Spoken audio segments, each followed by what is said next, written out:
नमस्कार मेरे प्यारे साथियों, स्वागत है आपका अपने YouTube चैनल पवन हिस्ट्री क्लासेज में। साथियों, पिछली वीडियो में हमने उनके प्रशासन के बारे में जाना, किनके गुप्त वंश के प्रशासनों के बारे में जाना था।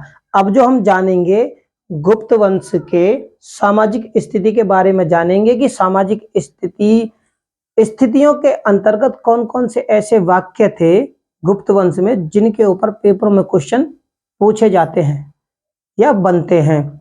तो गुप्तों की किस प्रकार की सामाजिक स्थिति थी, किस प्रकार के वहां पर साहित्यों की रचना हुई और साहित्य वगैरह या पुराण या स्मृतियों की जो रचना हुई थी वहां पर, तो उनके अंतर्गत समाज को किन नामों से पुकारा जाता था और मनुष्य को या जाति या वर्ण व्यवस्था को किस प्रकार से उस समय संबोधित किया जाता था, जिनके ऊपर पेपरों में क्वेश्चन पूछे जाते हैं। तो शुरू करते हैं गुप्त वंश सामाजिक स्थिति के बारे में। सामाजिक स्थिति की अगर हम गुप्तों की बात करें, यहां से बहुत सारे क्वेश्चन आते हैं जो कि मिलान के लिए स्मृतियों से बहुत ज्यादा क्वेश्चन आते हैं, जो कि गुप्त काल में ही ज्यादातर बनी थी और पुराणों की में भी उल्लेख जो है वो गुप्तों से ही संबंधित है। तो इसमें क्या है, जाति की हम अगर बात करें सामाजिक स्थिति, तो जाति प्रथा, जाति में गुप्त वंश के समय में जाति सबसे ऊंचा जो पद था वो ब्राह्मणों का था, सर्वोच्च, यानी सबसे ऊंचा पद ब्राह्मणों का, दूसरे पे क्षत्रिय थे, तीसरे पे वैश्य और चौथे पर शूद्र थे। तो सबसे ऊंचा पद ब्राह्मणों का था। और इसमें जो विभाजन हुआ था गुप्त काल में, वर्गों का, वर्णों का, जातियों का जो विभाजन हुआ था वो वेदों को ध्यान में रखकर हुआ था, ध्यान में रखकर हुआ था। वेदों को जो इनका विभाजन था जातियों का, वेदों को ध्यान में रखकर किया गया था। इसके बारे में यानी वेदों से ही ये प्रमाणित होता है, वेदों से ही इन्होंने जानकारी ली कि ब्राह्मण, क्षत्रिय, वैश्य, शूद्र, इस प्रकार से जाति की व्यवस्था इन्होंने उस समय पर बनाई थी। इसकी जो जानकारी है मृच्छकटिकम्भ, जो कि मृच्छकटिकम्भ नाटक है कालिदास जी का। इसमें क्या है, इसमें यह चीज दर्शाई गई है कि उस समय जाति व्यवस्था तो थी, लेकिन कोई भी मनुष्य किसी भी जाति का हो वो किसी भी पेशे को किसी भी पेशे को अपना सकता था। इसके अंतर्गत हम उनके बारे में भी जानेंगे। तो यह नाटक किस चीज की बात करता है, जो नाटक है ना, इसका जो नायक था चारुदत्त वो ब्राह्मण था। इसका मृच्छकटिकम्भ का जो नायक था चारुदत्त ब्राह्मण था। क्या था, धर्म से ब्राह्मण था। ब्राह्मण होते हुए भी उसने क्या करा था, सातवाह, वो सातवाह बन चुका था। सातवाह जो क्या थे, सातवाह व्यापारियों के समूह का मुखिया होता था। यानी कि इससे यह प्रमाणित होता है कि उसने वेश्य प्रवृत्ति अपना ली थी, जो कि आज के आधुनिक समय के, जिनको हम बनिया बोल देते हैं, आज के समय में इन्होंने वो पेशा अपना लिया था। यानी कि जाति व्यवस्था तो थी, लेकिन कोई भी मनुष्य किसी भी प्रकार से किसी भी पेशे को अपना सकते थे। इन्हीं के बीच में आज हम वही बात दोहराएंगे कि कौन कौन सी स्मृतियां या उनके रचनाकार समाज में मनुष्य को या समाज को किन किन नामों से उस समय पुकारते थे, जिनके आधार पर पेपरों में क्वेश्चन पूछे जाते हैं। ठीक है, कौटिल्य जी और बहरमिहिर, इन्होंने समाज के लिए क्या कहा है वो समझने की बात है, क्योंकि इन्हीं तरीके के शब्द पेपरों में पूछे जाते हैं। तो कौन से, कौटिल्य जी और बहरमिहिर, इन्होंने क्या किया है, समाज में बस्तियों का विधान किया है कि समाज में रहने के लिए बस्तियां हैं समाज के लोगों के लिए, और वो बस्तियां किस प्रकार से होनी चाहिए उनका इन्होंने प्रमाण दिया है या विधान का उल्लेख क्या है जानते हैं उसके बारे में। कौन से थे, ये चीज आपने याद करना कि कौन कौन से रचनाकारों ने या फिर कौन कौन से इन्होंने पुस्तकों में किस तरीके से इन चीजों का उल्लेख किया है, क्योंकि पेपरों में ये चीजें बहुत ज्यादा पूछी जाती हैं। जैसे कौटिल्य और भरमी जी ने बस्तियों का विधान भी किया है, किसने? केवल दो, बस्तियों का विधान, और इन्होंने ये चीज बताई कि कौन से वर्ग के लिए किस तरीके के मकान होने चाहिए। जैसे कि ब्राह्मणों के लिए इन्होंने बताया 5 कमरे होने चाहिए रहने के लिए, क्षत्रियों के लिए 4 कमरे होने चाहिए रहने के लिए, और वेश्यों के लिए 3 कमरे होने चाहिए, और शूद्रों के लिए 2 कमरे होने चाहिए। इन्होंने इस चीज के बारे में उल्लेख किया है। ये सामाजिक स्थिति थी गुप्त काल में। न्याय के लिए इन्होंने क्या किया है? न्याय के लिए भी वर्ण व्यवस्था होनी चाहिए। इन्होंने यह भी प्रमाणित किया कि भाई न्याय के लिए भी समाज में अगर किसी को न्याय देना हो तो उसके लिए किस प्रकार से व्यवस्था होनी चाहिए, तो इन्होंने वर्ण के आधार पर ही न्याय की व्यवस्था की है।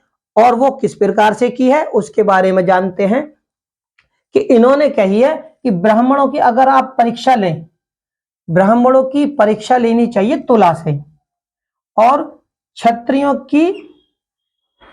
की परीक्षा लेनी चाहिए अग्नि से, और वेश्यों की लेनी चाहिए जल से, और शूद्रों की लेनी चाहिए विष से। ये न्याय विधान के लिए कहते हैं कि जो वर्ण व्यवस्था है न्याय के लिए वो इस प्रकार से होनी चाहिए, इनकी तुलना इन इन चीजों से होनी चाहिए। लेकिन इनमें कुछ जो ऋषि थे, या फिर एक समझ लिए उस जमाने के, आज हमारे आधुनिक समय के लिए वो ऋषि, लेकिन उस जमाने के लिए रचनाकार, गुप्त काल के रचनाकार मान लीजिए, या फिर उनके ऋषि मान लीजिए। उसमें क्या थे? बृहस्पति। बृहस्पति जी क्या कहते हैं कि सभी परीक्षाएं करानी तो चाहिए, सभी परीक्षाएं वर्ग के अंतर्गत, वर्णों के अंतर्गत करानी चाहिए सभी से, लेकिन यार ये विष वाली नहीं करनी चाहिए। तो हो सकता है, उदाहरण के लिए मैं आपको ये बता दूं कि पेपरों में ये चीज पूछ ली जाए कि कौन से ऋषि या इतिहासकार या स्मृतिकारों ने विष की परीक्षा नहीं होनी चाहिए का उल्लेख किया है। तो वो जो उल्लेख किया है वो बृहस्पति जी ने किया है कि विष की परीक्षा नहीं होनी चाहिए।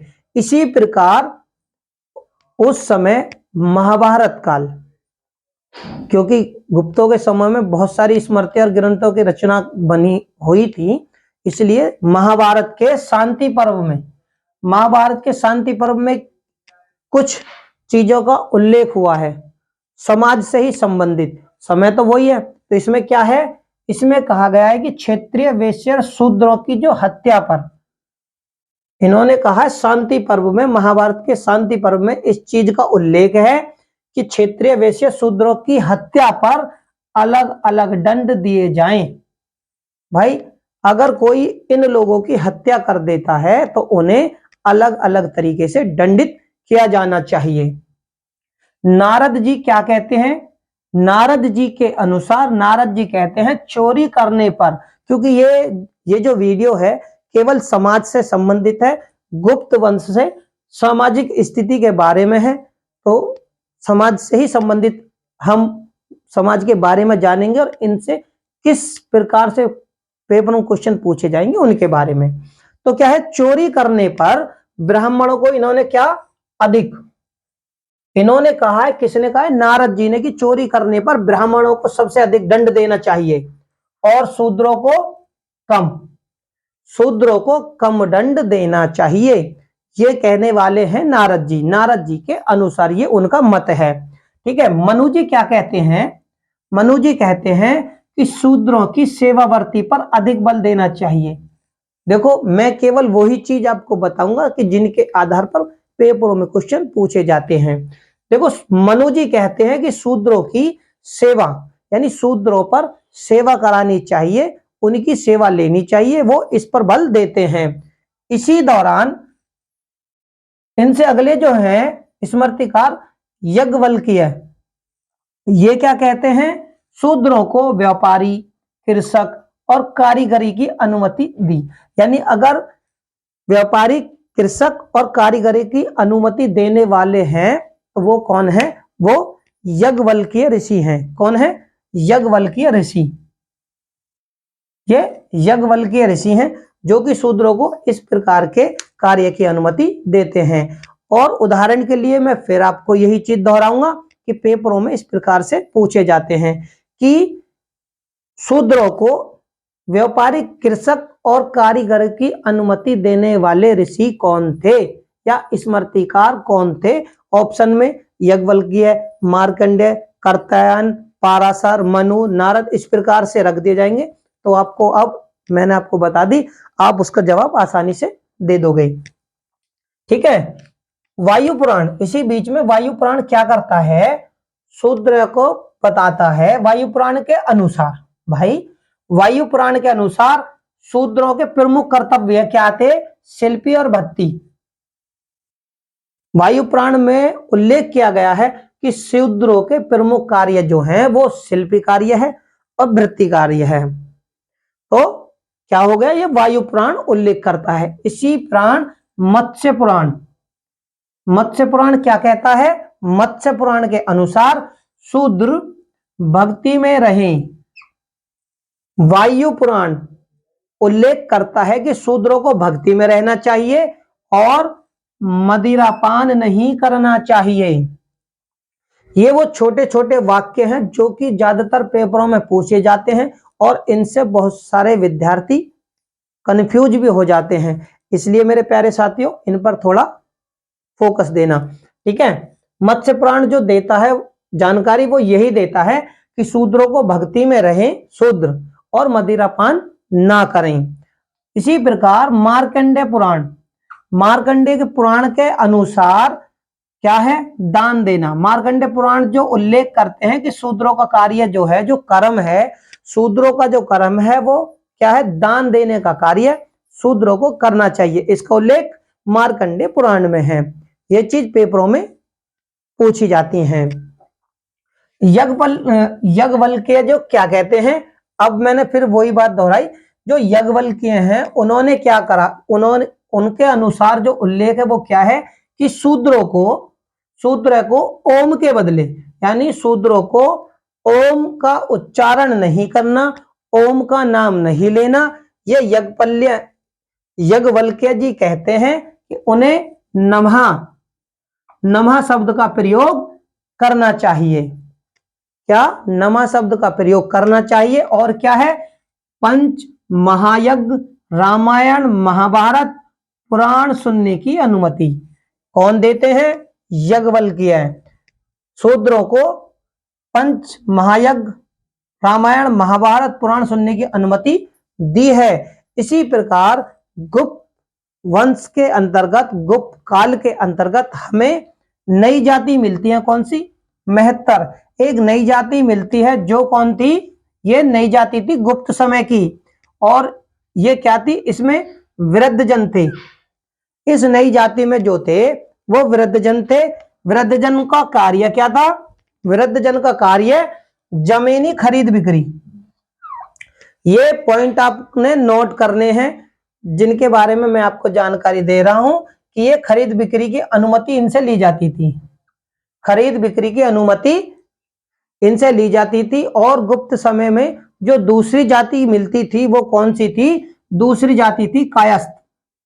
ये कायस्थ जाति थी और गुप्त समय में इनका क्या कार्य था?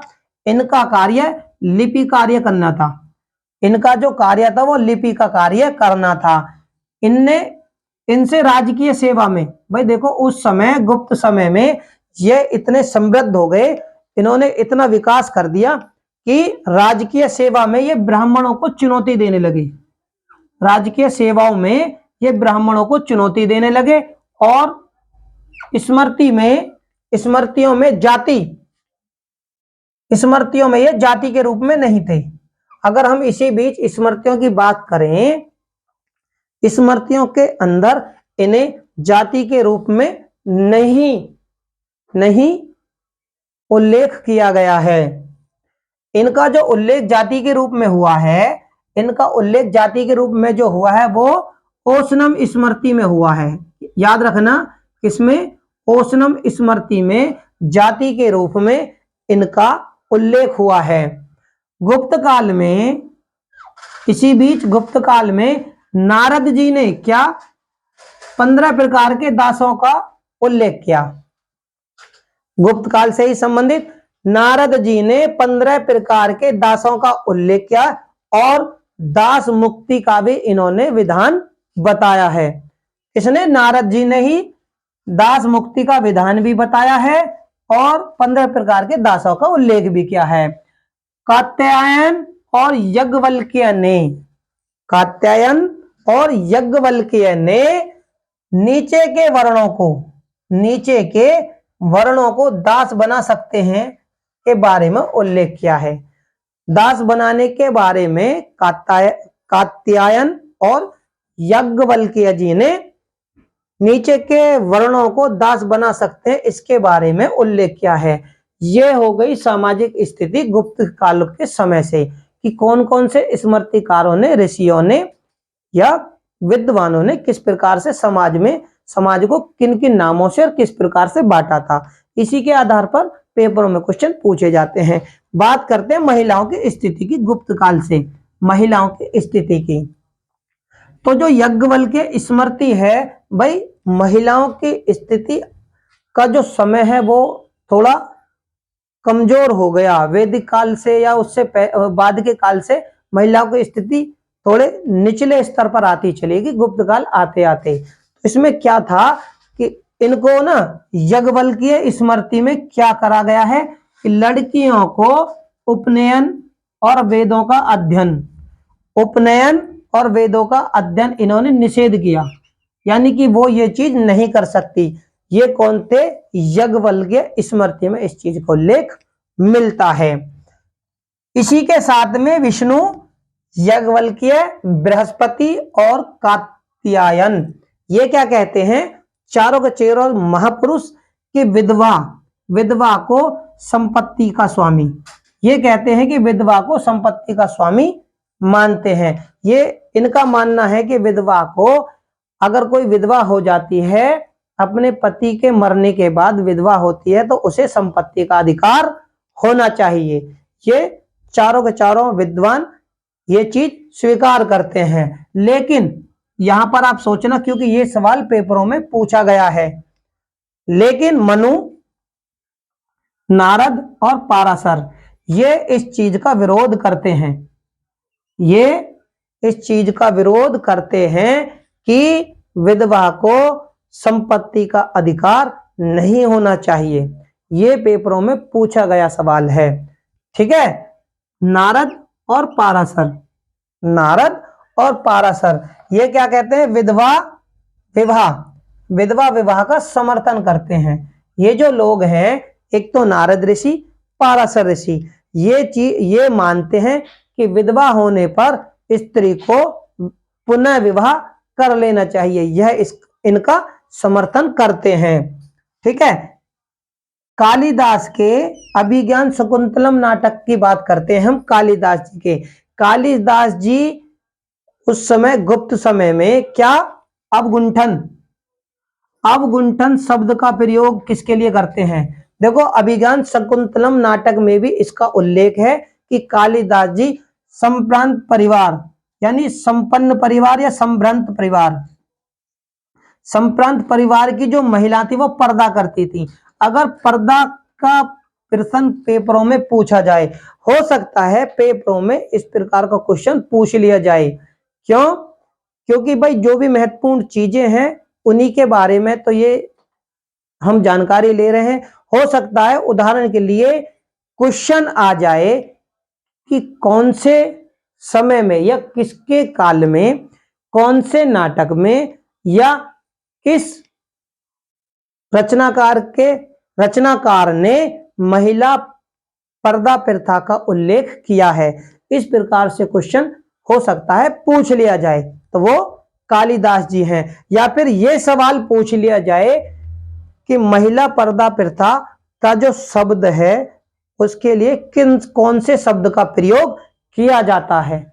इस तरीके से क्वेश्चन बन सकते हैं, यानी एक ही शब्द के ऊपर 3 से 4 या 5 क्वेश्चन आसानी से बन सकते हैं। ठीक है, तो ये उनका पर्दा प्रथा का उल्लेख करते हैं। और ये क्या कहते हैं, देवदासी प्रथा का प्रचलन।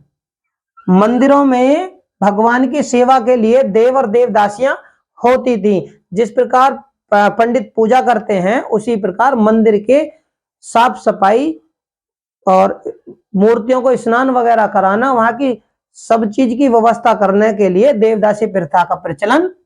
हाँ, देवदासी प्रथा का जो प्रचलन है वो हमें कहां से मिलता है, तो वो उज्जैन के महाकालेश्वर मंदिर के लिए, उज्जैन के महाकालेश्वर मंदिर में देवदासियों का प्रचलन। हाँ, ये मेघदूत में भी देवदासियों की चर्चा है, मेघदूत में भी देवदासियों की चर्चा है। अब इसका जो प्रमाण है, प्रथम प्रमाण, इसका प्रथम साक्ष्य, प्रथम प्रमाण हमें कहां से मिलता है उसके बारे में जान लेते हैं कि ये अशोक का बनारस, अशोक, सम्राट अशोक का बनारस के रामगढ़ से एक गुहालेख मिला था। एक गुहालेख मिलता है जिसमें इन चीजों के बारे में चर्चा है, उल्लेख है। अगर इसी प्रकार हम समाज की दूसरी चीज की बात करें, सती प्रथा की, तो सती प्रथा का 510 ईस्वी का यह पुरातात्विक साक्ष्य है। क्या? सती प्रथा का पुरातात्विक साक्ष्य एरन अभिलेख, एरन अभिलेख 510 ईस्वी भानुगुप्त जी का हमें यह बताता है कि सती प्रथा उस समय समाज में प्रचलित थी। ये पुरातात्विक साक्ष्य है। कामसूत्र में भी, गुप्त काल के दौरान कामसूत्र में भी इस तरीके सामाजिक जो प्रचलन थे, सामाजिक प्रचलन के अंतर्गत जो भी चीजें थी उनको किन किन नामों से जाना जाता है उनके बारे में कामसूत्र जो हमें सूचना देता है या प्रमाणित करता है या साक्ष्य उपलब्ध कराता, वो ये कि गणिकाओं का परीक्षण कामसूत्र में है कि गणिकाओं के परीक्षण की बातें हैं। यानी गणिकाओं को अगर प्रशिक्षण जो दिया जाता था वो कामसूत्र में दिया हुआ है, क्योंकि गणिकाओं का कार्य गुप्तचर के दौरान भी किया जाता था। ठीक है, मुद्रा राक्षस में बात करते हैं, मुद्रा राक्षस की, कि मुद्रा राक्षस में क्या हमें उल्लेख मिलता है समाज से संबंधित, तो वो ये कि वेश्याएं उत्सव के दौरान, उत्सव के समय सड़क पर आ जाती थी। वेश्याएं उत्सव के दौरान, यानी कि अगर राजा का जन्मदिन हो या कोई महत्वपूर्ण त्योहार हो जिसमें उत्सव मनता हो, तो उस समय ये वेश्याएं सड़क पर आ जाती थी। इसका जो उल्लेख करता है वो मुद्रा राक्षस में किया गया है। विवाह व्यवस्था की बात करते हैं, गुप्तकालीन संबंधित विवाह व्यवस्था की बात करें तो साहित्य में, यहां पर आप थोड़े पॉइंट नोट करना, समझने की कोशिश करना। साहित्य में हमें उल्लेख मिलता है अनुलोम विवाह का। अब ये अनुलोम विवाह किन किन के बीच में होता था, इनके अंतर्गत जो वाक्य हैं भाई किन किन से ये होता था उनके हम जानेंगे उनके बारे में, क्योंकि पेपरों में यहां से भी सवाल बहुत ज्यादा पूछे जाते हैं कि जो अनुलोम विवाह है, उदाहरण के लिए मैं दे देता हूं कि अनुलोम विवाह किन किन लोगों के बीच में होता था, और उसमें क्या है कि ये शब्द दे दिए जाएंगे कि उच्च वर्ग की महिला, उच्च वर्ग का पुरुष, वैश्य वर्ग का पुरुष, क्षेत्रीय वर्ग का पुरुष, इस तरीके से ऑप्शन में रख दिया जाता है।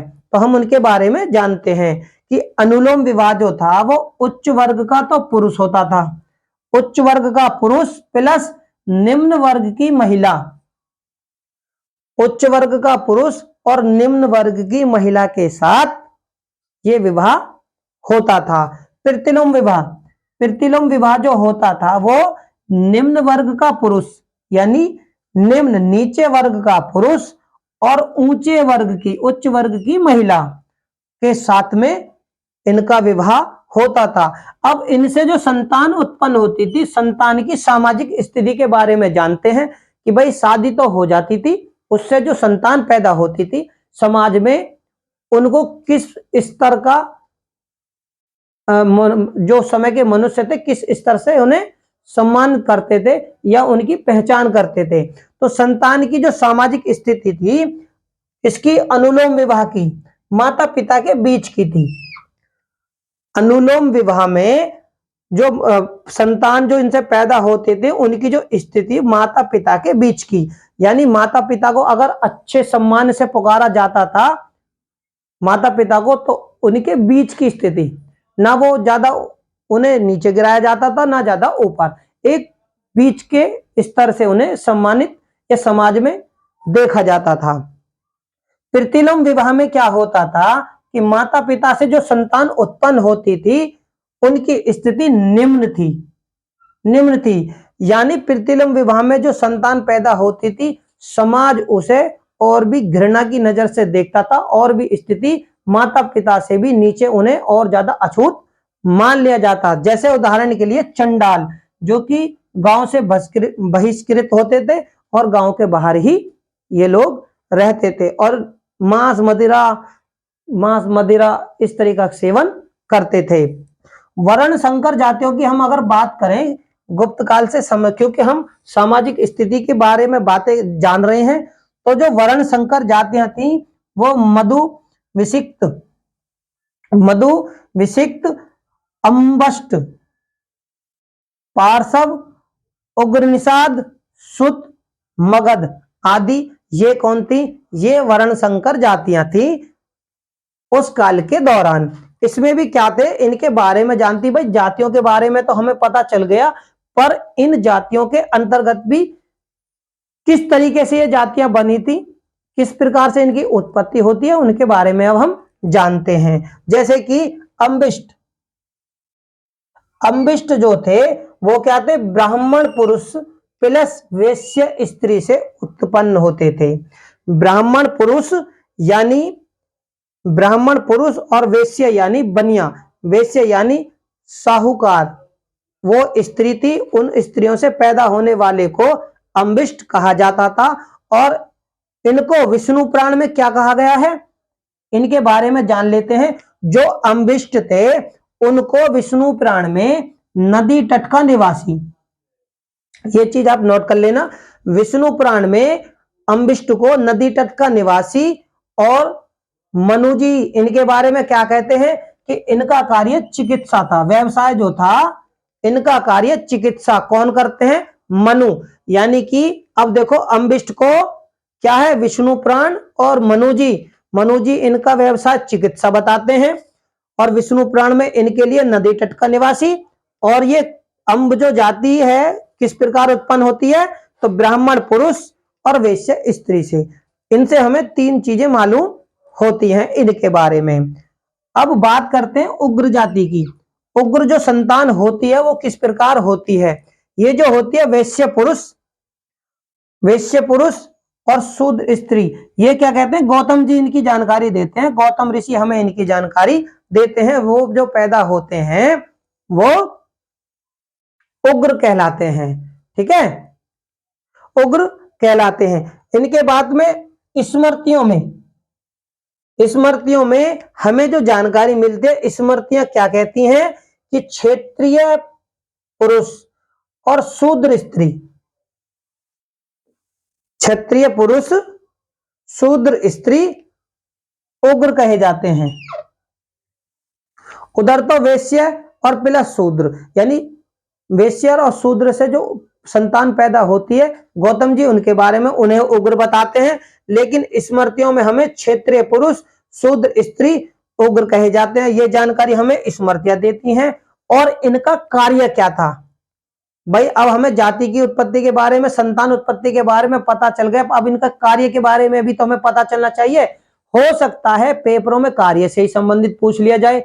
भाई इतिहास जो है अपने आप में बहुत बड़ा सब्जेक्ट है, तो ये ना सोचें कि ये जो वीडियो आधे एक घंटे की, मैं ही नहीं जितने भी बनाने वाले हैं, जितने भी पढ़ाने वाले हैं, अगर वो आपको बताते हैं तो जरूरी नहीं है कि उन्हीं में से ही क्वेश्चन आ जाएं, लेकिन इतनी उम्मीद जरूर है कि जो मैं बता रहा हूं उनसे 100% क्वेश्चन पूछे जाते हैं। जो मैंने आपको बताया उनसे क्वेश्चन घुमा फिराकर पूछे ही जाते हैं। और इतिहास इतना बड़ा सब्जेक्ट है, पेपर कहीं से भी आ सकता है।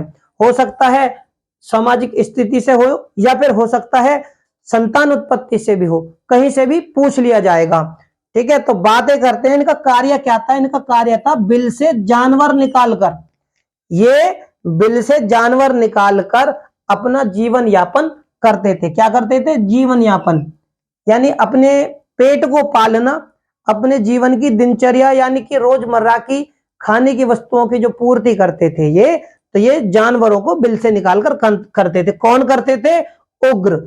और उल्लेख किसमें है? स्मृतियों में। ये चीज आपने याद करनी है। पार्श्व या पारस, पार्श्व या पारस, ये क्या थे? ये ब्राह्मण पुरुष और शूद्र स्त्रियों से, ब्राह्मण पुरुष और शूद्र स्त्रियों से उत्पन्न होने वाली संतान थी। इन्हें निषाद भी कहा जाता है। क्या? निषाद। इन्हें निषाद भी कहा जाता है। और पुराणों, अब देखो इनके बारे में जो जानकारी दी है वो पुराण देते हैं। पुराण हमें क्या जानकारी देते हैं? पुराण कहते हैं इनका जो पेशा था वो नाव खेने वाला, यानी कि नाव चलाने वाला। इनका पेशा नाव चलाने वाला था, यानी कि ये नाव चलाते थे। हो सकता है नदियों में ही नाव चलाते होंगे या झीलों को, ठीक है ना, या बहुत ही बड़े बीच में अगर तालाब थे जिनको मनुष्य एक स्थान से दूसरे स्थान पर जाते होंगे पार कर कर, तो ये इनका कार्य था नाव चलाकर उन मनुष्यों को एक स्थान से, एक नदी के किनारे से दूसरी की नदी किनारे तक ले जाना। ठीक है, सुत की बात करते हैं। जो सुत, जो संतान उत्पन्न होती है वो किससे होती है? वो क्षेत्रीय क्षेत्रीय क्षत्रिय पुरुष और ब्राह्मण माता, सॉरी माफ कीजिएगा, मैं क्षेत्रीय क्षत्रिय को क्षेत्रीय बोल रहा था। तो ये क्या है कि क्षत्रिय पुरुष प्लस ब्राह्मण माता से उत्पन्न संतान को सुत कहा जाता था। ठीक है, मगध, मगध कौन थे? जो मगध की संतान की उत्पत्ति होती है वो कौन थे? वो थे वैश्य पिता।